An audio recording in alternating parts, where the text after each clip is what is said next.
Shalom Bapak Ibu Saudara-saudara sekalian. Pada pagi hari ini kita akan mendengarkan firman Tuhan sebagai bekal kita untuk menjalani kehidupan kita. Alangkah baiknya kita saat teduh sejenak.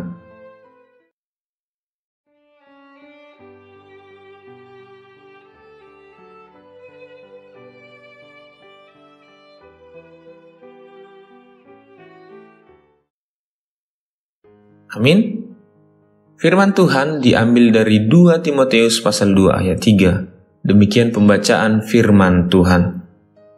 Ikutlah menderita sebagai seorang prajurit yang baik dari Kristus Yesus. Gabe dongan manaon hapor suhom maho songo parangan nading gadi Kristus Yesus.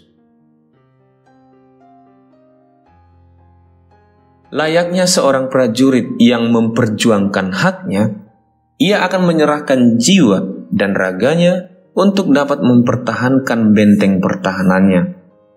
Prajurit akan memberikan hidupnya sebagai benteng pertahanan utama dari apa yang dia lindungi. Paulus menuliskan surat ini kepada Timotius sebagaimana penderitaan Paulus memperjuangkan Injil. Paulus berharap kepada Timotius agar menjadi seorang prajurit yang tangguh, yang siap menderita untuk mempertahankan Injil. Paulus berharap kekuatan Timotius menjadi seorang prajurit didasarkan pada kasih karunia dalam Kristus Yesus. Paulus berharap pada Timotius agar imannya yang kokoh itu tidak dapat digugurkan oleh para pembenci Injil, melainkan ia harus semakin kokoh di dalam kasih karunia Yesus Kristus tersebut. Paulus meyakinkan Timotius tentang apabila ia berhasil mempertahankan Injil, maka umat Allah akan berhasil juga memperoleh keselamatan Allah. Walaupun harus terbelenggu seperti penjahat, namun keselamatan para umat pilihan Allah adalah yang terpenting. Maka perjuangkanlah Injil seperti prajurit yang baik dari Kristus. Prinsip pertahanan iman yang baik diberikan oleh Paulus. Demikian, jika kita mati dengan Dia, kita pun akan hidup dengan Dia. Pada ayat 11b.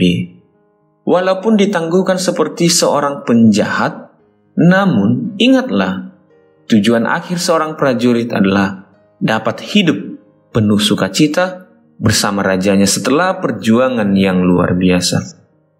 Tuntutan kehidupan manusia mencoba membawa kita bergerak semakin menjauh daripada Injil. Beragam tuntutan itu melemahkan pertumbuhan Injil dalam iman kita. Apakah kita akan memperbolehkan hal itu terjadi sehingga pertumbuhan iman kita semakin merosot? Bukankah kita menginginkan setelah kita berjuang dalam iman, lalu kita akan bersukacita bersama dengan Sang Pemilik kehidupan itu? Tentu saja kita mengharapkan kita pun akan hidup dengan Dia. Seperti pada ayat 11b. Tentu hal yang serupa juga diinginkan oleh Paulus terjadi dalam kehidupan kita masing-masing. Ikutlah menderita sebagai seorang prajurit yang baik dari Kristus Yesus. Jika kamu ingin hidup bersama Dia, maka lakukanlah perintah pada nats renungan ini.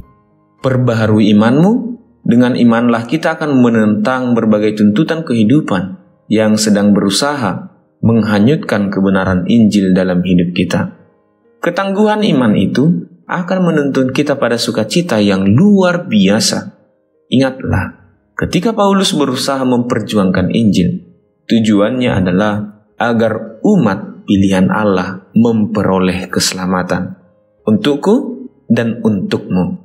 Maka jangan sia-siakan perjuangan tersebut. Bagi kita juga, mari jadikan dirimu sebagai prajurit untuk memperjuangkan keselamatan Allah itu bagi orang lain.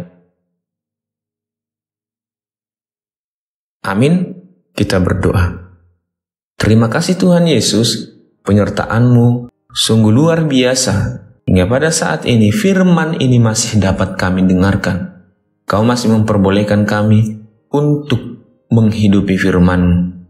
Kiranya kami, para pendengar firman, menjadi seorang prajurit yang baik, prajurit yang berasal dari Kristus Yesus, sehingga kami tangguh untuk memperjuangkan Injil.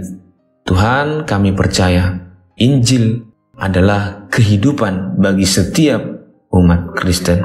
Berkati kami dalam aktivitas kami satu hari ini. Di dalam Kristus Yesus, kami berdoa dan mengucap syukur. Kasih dari Allah Bapa, karunia dari Tuhan Yesus Kristus, dan persekutuan dari Roh Kudus, itulah yang menyertai kamu sekalian. Amin.